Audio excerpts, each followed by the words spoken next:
Închideți ochii pentru 10 secunde și închipuiți-vă cum ar fi să trăiți așa, în întuneric, toată viața, să nu puteți admira o floare, să nu puteți privi cerul sau zâmbetul unei fete frumoase. Este un exercițiu pe care vi-l propun în introducerea unei noi ediții a emisiunii Omul de lângă tine, o emisiune care vă propune de fiecare dată să vă opriți din agitația cotidiană și să vă faceți timp pentru a asculta poveștile celor de lângă noi, oameni pentru care viața a însemnat o permanentă provocare. Povestea de astăzi este a lui Ion Voina din Mărcești. La 72 de ani, Neaneluțu, cum îl știu rudele și cei apropiați, nu știe cum arată cerul, cum arată o frunză sau o pasăre în zbor. La vârsta de 2 ani s-a îmbolnăvit de vărsat. Părinții l-au dus la spital, dar era mult prea târziu. Ambii ochi fuseseră afectați de această boală. Medicii le-au spus părinților atunci că fiul lor și-a pierdut vederea. Fratele său, deși mai mic, își aduce aminte cu tristețe cum Neluțu încerca, în ciuda handicapului, să fie la fel ca ceilalți copii din jurul lui, să se joace, să se plimbe. Pentru că nu au avut posibilități să-l ducă la o școală specială, Neluțu a învățat singur să numere. Nea Vasile, sunteți mai mic cu 3 ani decât Nea Neluțu. Deci, practic, când v-ați născut, dumneavoastră, fratele avea 3 ani. Care sunt primele amintiri pe care le aveți legate de el? Amintiri multe. El se ținea după mine. La 3 ani își pierduse complet vederea. Da. A fost cu el mama la mai Cum s-a întâmplat, da? El s-a îmbolnăvit de vărsat. Când avea 2 ani. 2 ani și jumătate. Da. Și a ieșit vărsat pe corp. Da. Și lui și la surorile mele, 2 surori. Da. La toți toată. Și Deci la toți 3 frații. Da, Erau 2 fete și un băiat atunci. da, de ele erau mai mari. Da. I-a ieșit vărsatul până în ochi, a copt ochii, i-a ieșit pe limbă, în urechi. Și au fost la București, la Fata Luminoasă. A fost la București, au fost la spital? Da, a fost la București. A pânit bine, până atunci a început să cocă unul. Da. Până la București a început și la al doilea. Da. Când a văzut doctorul, ce să fac, doamnă, n-am ce-i face. N-a mai avut ce să-i facă, nici... Nici n-ai ce-i face. Dacă era ochii crăpat, adică a copt și a spart. Și a rămas fără vedere, deci de la 2 ani și jumătate. Da, 2 ani și jumătate. Cum? Că trebuie să aveți amintiri, chiar dacă erați mic. Cum era? Ca așa cum ai doscul, umbla așa cum să purta, să juca și el ca copii. Până la 2 ani și jumătate a văzut totuși, până să sufere de această boală. Da. Dar de era prea mic. Mai avea amintiri legate de, Când nu a știu, văzut? ce văzuse? Nu mai ține minte când a văzut. Nimic, nu mai știe. Știe că a rămas la 2 ani jumate, dar nu știe când, ce a făcut până... Iarba, de exemplu, știe ce culoare are? Verde, da. Verdele ăsta știe cum arată? Nu știe. Nu. Nu știe, întreabă ce culoare e, dar nu știe că ce înseamnă roșu, ce înseamnă verde. Da, deci practic a petrecut o viață în beznă, În întuneric. fără să vadă ceva. Bănuiesc că nici la școală nu a fost, din moment ce a avut problema asta. Știe să numere. Cine l-a învățat? El s-a învățat. Singur? Da, zice tata nostru, Tot singur a învățat? l-a învățat un om. A scos și la aparat și l-a învățat un om. L-a învățat să numere, să spună tatăl nostru? Să zică tatăl nostru. Da. Și cum era? Vă duceați la școală și îl lăsați singur acasă? Nu, pe ea cu părinții. Cu părinții. Și ce făcea? Ce să facă? Bătea cuie, să juca. Fiind copil, ăsta e cursul firesc al lucrurilor. Să te cuie. duci la școală, să te întorci, să-ți faci temele, să te joci. Da. Din moment ce nu vezi și trăiești în întuneric, cum îți petreci timpul? Cum își petrecea timpul atunci? Așa, lucrând așa, te zice. Vă jucați cu el? Chiar dacă avea handicapul ăsta? Și... Da, ne dădeam în leagă, făceam leagă de la de... Făceam înainte cu funie, cu nu știu ce, și legeam într-un dud. Și îl dădeam în leagă, hâța. Până la urmă s-a obișnuit cu întunericul, deși închipuiți-vă cum este să trăiești fără să știi dacă este noapte sau zi, să mergi pe stradă ajutându-te doar de un baston ca să vezi unde sunt obstacole, să pipăi fiecare lucru din jurul tău și să-ți imaginezi cum ar putea să arate. Neluțu s-a obișnuit cu toate acestea, dar i-a fost foarte greu în momentul în care a aflat că oamenii de fapt văd. Până la 19 ani a crezut că toți sunt la fel și toți trăiesc în beznă. I-a fost tare greu să accepte că el este unul din puținii oameni care sunt nevoiți să trăiască în întuneric și abia atunci a pus întrebarea: oare de ce eu nu am ochi? Dar nu avea momente în care începea să plângă sau să fie trist și să-și pună întrebarea asta, de ce nu vede? Da. Știa că ceilalți Eu m-am văd? ferit până mai acum să-i spun că e orb.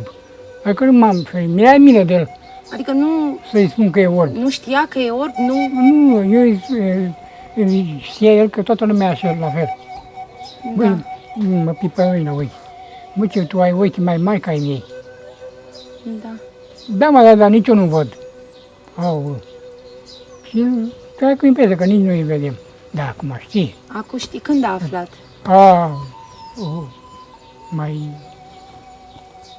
Mai când era mai de vreo 19-20 de ani. Târziu, că- totuși. a Da, aflat. cam târziu. Și cum a reacționat când i-ați spus? Cum a aflat? Plângea. Plângea. Și-a dat S-a seama ofticat. singur sau i-a spus Da, s-a cineva? ofticat că toată lumea el e orb. Dacă Dumnezeu ce n-a vrut cu mine să am și eu ochi. Da, și avea și eu bani, avea și eu servici, aveam copii, mă însuram și eu. Da. N-a fost niciodată la nicio formă de învățământ, la niciun fel de școală? Nu, niciodată. Părinții s-au gândit vreodată să-l lase la o casă de copii? Bănuiesc că era totuși Nu, greu atunci nu să ai s-a o grijă gândit. de el. Nu s-a gândit, eu m-am gândit. Eu aveam să vin la Părești și m-am interesat acolo să duc la o școală. Am dus cu el la școala de cea de olar. L-a pus ea la niște probe, câte zile într-un an, nu știu, m-a întrebat, a știut. Și mâine, cum e mâine, să mă duc cu el, să duc acolo, Da. la școală. Mama, nu, băiatul meu, Nu copilul vroia meu, să lase ce, totuși. nu duc eu acolo. Mi-a dat pe capul meu. Și și-a petrecut toată viața, până acum, de fapt, aici, în curtea asta. Da. Am asta la o soră de-a mea. Asta la o soră mea, câțiva ani de zile. Dacă l-am luat Pitești, am luat Pitești la asta, la ăsta de bătrân, La un azil. la un zi de bătrân, da. Și m-am dus la el într-o duminică, vezi ceva de acolo, și a venit și sora mea, cu o fată de ei.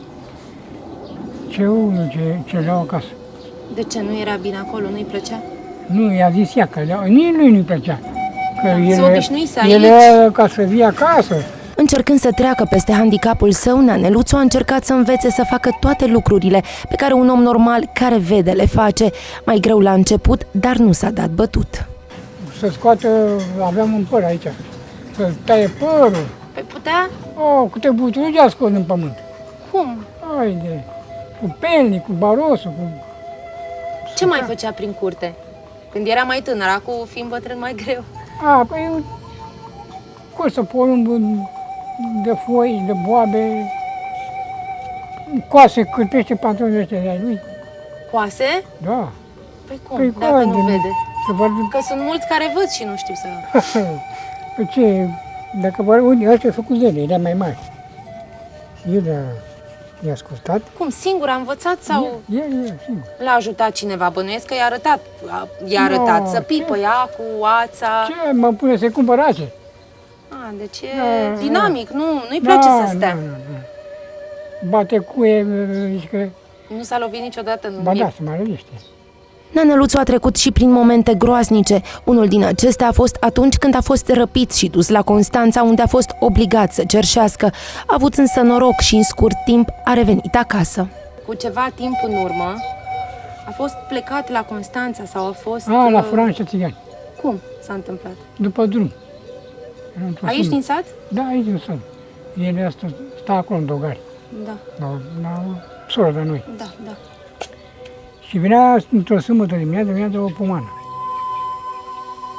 Și niște țigani. Era cu mașină, nu știu. M-a luat de mână și hai cu noi.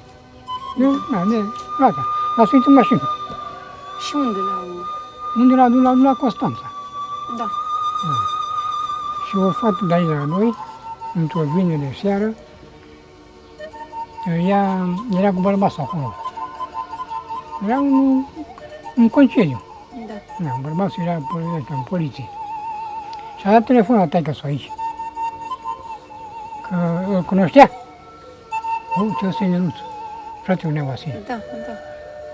Și a dat telefon la părinții ei și a venit taică-sul la mine. Băi, ce uite așa, ce fata mea ce e la Constanța. Ce Neluțul e acolo. E acolo în Constanța. Să te duci să-l lei. Și eu n-am găsit mașina vinerea asta. M-am dus duminica dimineața. O să acolo în Constanța. Da, dispăruse de acasă, nu? De la sora dumneavoastră, de fapt. Da, acolo pleca la stătea. frate. Și nu s-au întrebat unde ar putea să fie? Am fost la poliție aici, la poliție. Eu mi-am zis, ce se face? Da. Da.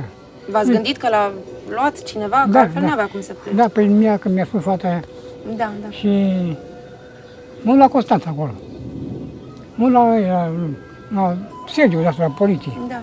Domnule, ce a fost aici, dar ce i-am dat drumul? Păi de ce domnule i-a dat drumul? Păi ce nu avem voie să ținem mai mult, 2 zi, sau nu știu cum a zis. Am zis o noapte. Și eu am fost duminica. Și ce a venit, și niște oameni și l-a luat. Dar un polițai de acolo, un gardian de ăsta, domnule, ce, pe bani. L-a dat. Da. I-a dat bani și ce i-a dat drumul. În sine. Am luat toată plaja aia, eu, în Mamaia, la Cap-Coadă. Toată plaja am căutat. Să-l căutați. Da, să-l caut. Singur, fără poliție. Da, eu cu șoferul. Da. Și un copil, eu îmi întrebam unde mi-a văzut un vorba așa, dar un copil din Gașa la ei. Da, nene, ce am văzut eu. L-am văzut azi dimineață, ce era la satul de vacanță. Era un plovăr roșu și cedea așa cu mâini. Da. În fine, mi-a zis ăla, băi, adică, vrei să mergem la satul de vacanță? Zic că e acolo. Vrei ce nu plecăm până nu găsim, Da. șoferul. Și mă uit la satul de vacanță, acolo vine niște băieți ăștia bădigazi, ca să plătim, că stăm cu mașina acolo. Îi povestesc la băieții ce s-a întâmplat. Dom'le, am un frate așa și zic că el a furat în ce se ia. Și vreau să-l căutăm pe aici, nu fi aici, nu știu. Ce dom'le, ce îl căutați. Dacă nu găsiți acum, îmi lăsați mie numărul de telefon și eu vă dau telefon și vă dau telefon acasă. Da. Și, în fine, șoferul s-a culcat un pic, era obosit, era și cu nevasta. Mă, zic, Valerica așa ceva, eu plec după el. Da. Nevasta a luat-o într-o parte, eu o altă parte. N-am mers 100 de metri. Hop, îl văd pe el. L-ați văzut. Da. L-am văzut pe el, se dea cu mâini întins acolo. Năluțe, ce faci, mă? Vasile. V-a recunoscut imediat după voce, Bă, că merg acasă, bă. Da. Merg acasă. Ce? Nu mai stau aici, merg acasă. Da. Și mă zic, bei mai știu o bere? Dar nu v-a povestit, nu știe cum a ajuns acolo? Da, dacă s-a culcat pe pângări, pe cărămide, pe bancă. Și venea una Maria și aia... L-au furat probabil ca să-l pună să cerșească și luau Bă, bani. că luam bani mult, mă. Dar venea aia și lua banii, Da. iar venea, îl strângeam bani, iar venea și luam banii. Păi mâncai mă acolo, dar mă, ce mai dădea. Da. Da. Nea Vasile, fratele mai mic, este cel care trebuie să-i răspundă la toate întrebările. Cum arată diferite obiecte, dacă sunt mari sau mici, ce formă au. Câteodată are parte și de întrebări puțin mai ciudate. De exemplu, cum arată marginea lumii. Mă întreabă câteodată cum, nu știu, cum e cerul, cum... Ah, da. Și cum îi descrieți? Un obiect pe care nu l-a văzut niciodată, n-are cum să-și dea imaginea seama. pământului, e groapă mare, adâncă, cu imaginea pământului. Da, adâncă. Și bă, adâncă e și adâncă, e adâncă rău, valea e adâncă rău, Da. dar unde să termine pământ? Adică, numai am o scară, mă, să mă sui sus. Să mă sui sus la Dumnezeu. Da. Să mai de căldură mare rău, că n-au nevoie de căldură mare. Se spune că oamenii care au o mare suferință au și un înger păzitor. Altfel nu am înțelege cum Naneluțu a căzut într-o fântână și a scăpat doar cu câteva zgrieturi. Se juca alături de un copil și au alunecat amândoi. Oamenii au sărit în ajutorul lor și au rămas înmărmuriți când au văzut că, folosindu-se de puterile rămase, Naneluțu îl ținea deasupra apei pe cel mic. Vroia să-l protejeze. Avea vreo 20 de ani. Cam așa, în jur de 20 de ani avea. Era într-o iarnă. Am un copil aici, un vecin. Și se dea în altă parte copilul. La părinții lui acolo. Da. Și mai mult el a crescut copilul. Mai mult el a crescut. Îl legăna. Avea grijă de el, așa avea cum grijă, putea. Da. Și niște copii la burgă de zăpadă. Și pus-o așa cam jos, așa. Ghizul era cam jos. S-a grăbit. Și a dat peste ghizul ăla. Și a venit cu capul jos, hop, cum puț. Și a văzut o femeie. Și a venit, cum a venit, că a venit cu capul jos, că a venit așa, a venit cu capul jos. Da, da. Dar copilul îl ținea în brațe sus. L-a protejat? Aoleu, era sus, ca să nu se înnece. Da. Și a venit, s-a strâns lumea cu alea, s-a suit în găleata puțului, a zis, ținte bine, S-a speriat, cred, mai ales că nu vedea nimic. da, ținte bine, s-a strâns de aia de jumănarea puțului, a găleții, și l-a scos afară. De era ud, fleș. Da. A venit acasă, a venit în cine o femeie aceea. A venit la mine, eram singur în casă. El era frică că bate cineva. Deci, ce ai făcut, mă? Păi am căzut în puț. Cum ai făcut, mă, zic? Păi am căzut de. Important e că a scăpat. Da, îmi durea umărul. S-a lovit, Am venit de probabil. găleată. Stând de 72 de ani în același loc, chiar dacă nu a văzut niciodată ulița pe care stă, știe totuși proprietarii fiecărei case, știe drumul către biserică, locul în care de multe ori se ducea. Când era tânăr, se plimba așa prin sat, cunoștea, am înțeles, toate casele, Toată lumea știe. Și băieții care nu eram surați, îi zicea burlaci. Burlac. Nu se mai soară. Burlac. Și la biserică am înțeles că se ducea. Da, să zicea bine. Păi și acum s-a fi dus, dar a făcut gropile aia și i-am zis să nu-i pe ca din ele. E periculos. Păi, da, bine. Ați avut aproape toată viața grijă de el. L-ați văzut Eu îi vreodată fac baie, ca pe o îi povară? fac baie, nu. L-ați văzut vreodată ca pe o povară și ați fi dorit să nu mai existe sau l-ați acceptat așa cum este și ați avut grijă de el? Mai mâine, da. Că mă supă și eu. Mesie, să-i fac mereu baie. Ca și cum ați avea grijă de un copil, Păi da. cred, cam Da, așa, da, mai da. ales că nu vede și Da, mai... păi spăl pe aici, pe aici să spăl el. Da, păi, Da, mănâncă singur, se descurcă. da, ridic o lemne, la foc. Asta face el. Țineți la el că e fratele dumneavoastră și Ce de fac? indiferent ce se întâmplă, Mi-e milă, acum, nu, că n-are vedere. și s-a obișnuit să Acum nu... el? Da. Da. Vecinii spun că Naneluțu este un om tare bun și atașat de copii și animale. Rar se enervează, doar atunci când este foarte cald și spune că vrea să urce până la Dumnezeu și să-i spună să nu mai bage lemne în sobă. Ei cred că are un înger păzitor pentru că nu a fost niciodată bolnav și a fost ferit de pericole. Deși viața sa a fost cuprinsă de întuneric și nu a putut să se bucure de lucrurile frumoase care ne înconjoară, nu a încercat să caute un vinovat. Oamenii care îl știu de 10 de ani spun numai lucruri frumoase despre el. Sunteți vecini aici cu Naneluțu. De cât timp îl cunoașteți? De 50 de ani, de când am venit eu aici, că sunt căsătorită. Aici. Și cum? Cum era mai tânăr? La fel ca acum, săracul orb, știa să facă de toate. să coasă, să puie petice, să toate la boboci. Ne-a văzut de copii, eu am 2 copii și mi-a crescut numai în brațe. Avea grijă de ei. Avea grijă de ei. Ținea la copii. Da, ținea la copii și cu nepot al meu a căzut cu el în puț. Și l-a ferit Dumnezeu de nu, și era pus de ăsta cu lumânare și avea găleată de lemn. Și era cuie băgate așa.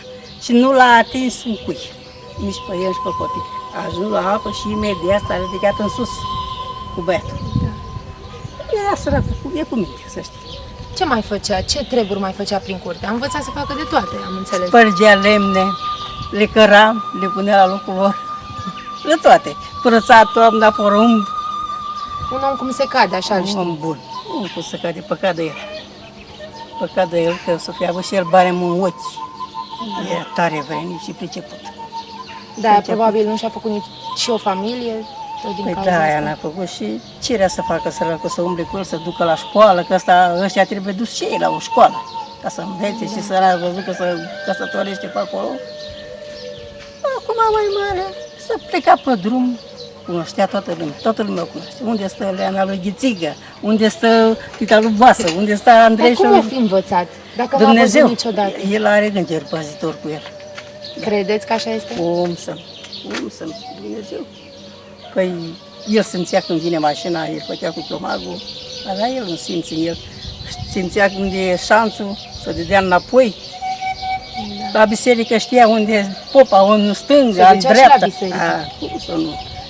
Venea la sobă iarna cu bățul așa și îl lua femeile și îl așeza pe scaun.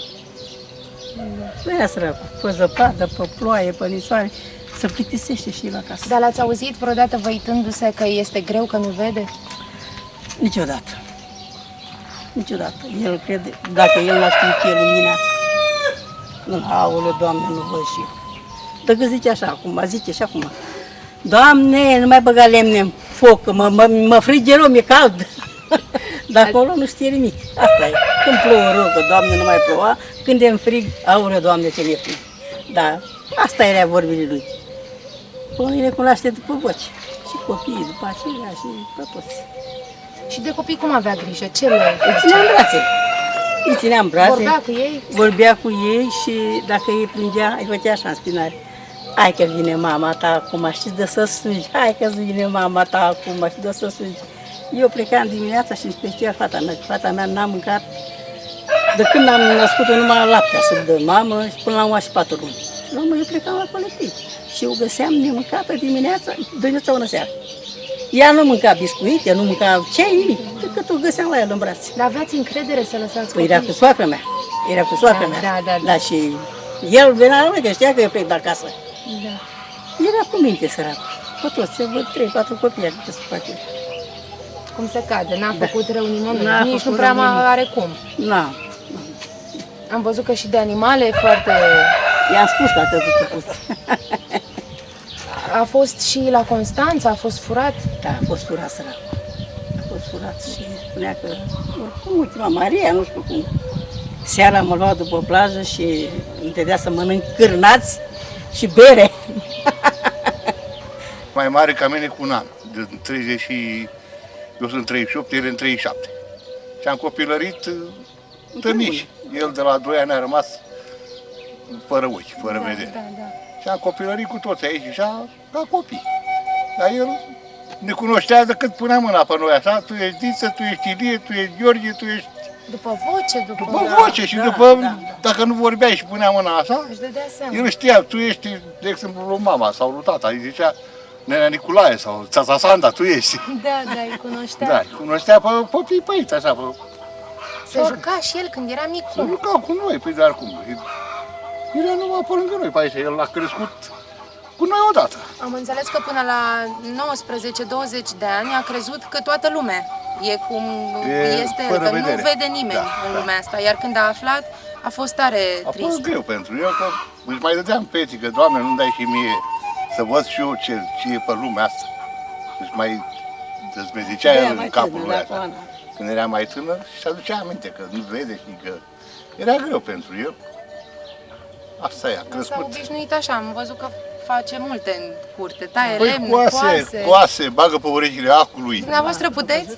Eu nu pot să fac fără ochelari. Și el ține acul între picioare așa și încet, când vede că asta nu se mai dă așa, înseamnă că a intrat pe urechi. Și o trage și scoase pantalonii, scoase ce are el de cusut, nu-i place. Nu-i place cum coase altul pantalonii sau cămașa lui sau ce are el. A pus odată, frate, să-i pus un petit la pantaloni. L-a luat el așa, uite, vai, aici nu e bine, tu nu vezi că este aici încrețit? Cu toate că a avut și are în continuare o viață grea, pentru că grea, nu e grea. vede, am înțeles că Foarte nu e un om rău și se enervează foarte rar. Asta e viața, el nu conștiințează că trebuie să te și enervezi, să te calmezi, să treburile astea, el Pentru el asta e viața. știe o lecție. El noaptea zice că e zi. Noaptea se scoală, să duce ia lemne, face focul, taie lemne. La el noaptea e continuare, nu e zi. Dar un om bun. Foarte bun la suflet, foarte bun. El. Dacă a crescut pe lângă noi, mânca și el. Foarte mult îi plăcea acrea. Gândiți-vă, ai mă niște varză acrea. Am mă, dăm să mănânc și eu, că îmi face rău. Vedeam un curo de varză de la murat, de la beci, mânca. Ce mâncam și noi? În afară de întâmplarea de atunci de la Constanța, a ieșit vreodată din sat? Nu.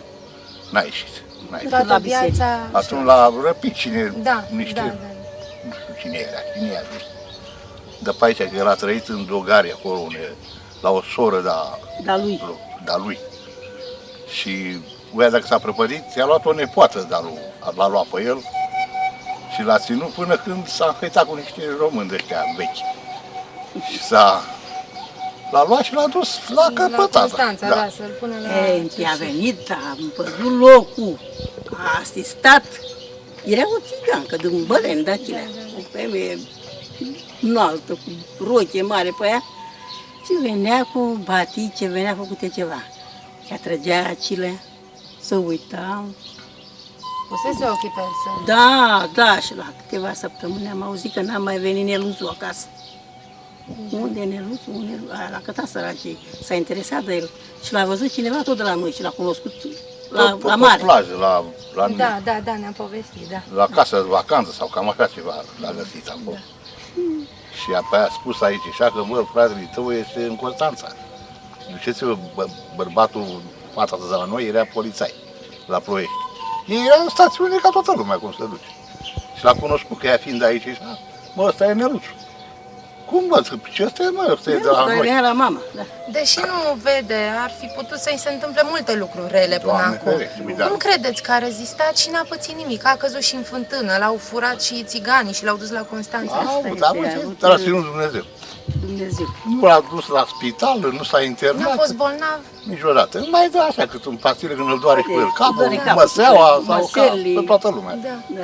Da, așa ca să zacă o boală profesională, așa nu. Bătrânul știe să coasă, mai mult reușește fără să vadă să bage ața pe ac.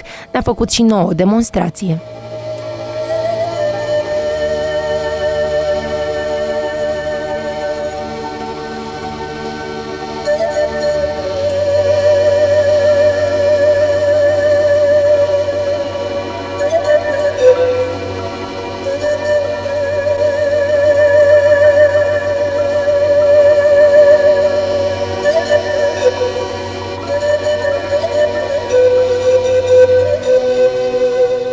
A învățat singur Tatăl nostru, chiar dacă viața nu a fost una ușoară și nu știe cum arată o icoană sau o cruce, nu și-a pierdut încrederea în Dumnezeu. Tatăl nostru care e prin cer, zicească pe numele Tău, vie împărăția Ta, facă-te voia Ta, precum în cer și pe pământ, pâinea noastră cea în toate zile, să ne dăm nouă astăzi, iată-ți nouă greșeala noastră, precum și noi iertăm greșitelor noștri, ne duce pre noi închită, izbăvește de cel rău, numele Tatăl, și de Putut Duc, amin. După ce am terminat, Neneluțu a plecat ca în fiecare zi la plimbare. Știe drumul foarte bine și de 10 de ani îl face fără să-l fi văzut vreodată. Știe pe unde trebuie să meargă fără să încurce mașinile sau să cadă în vreo groapă.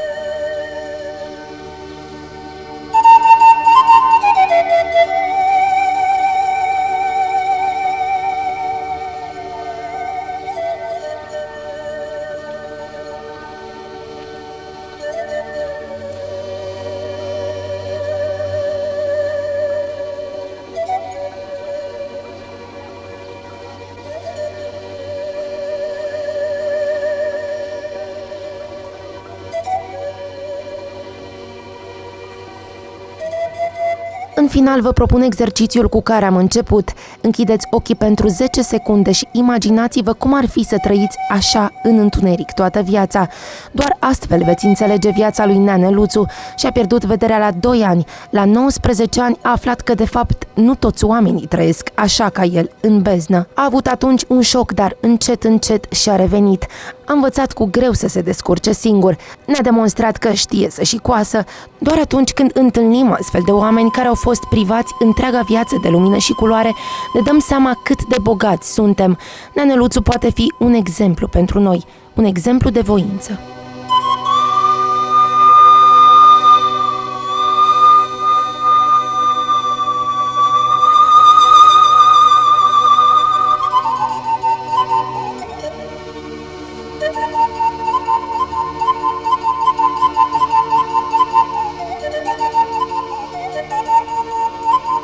Vă aștept și data viitoare la Omul de lângă tine cu o nouă poveste de viață.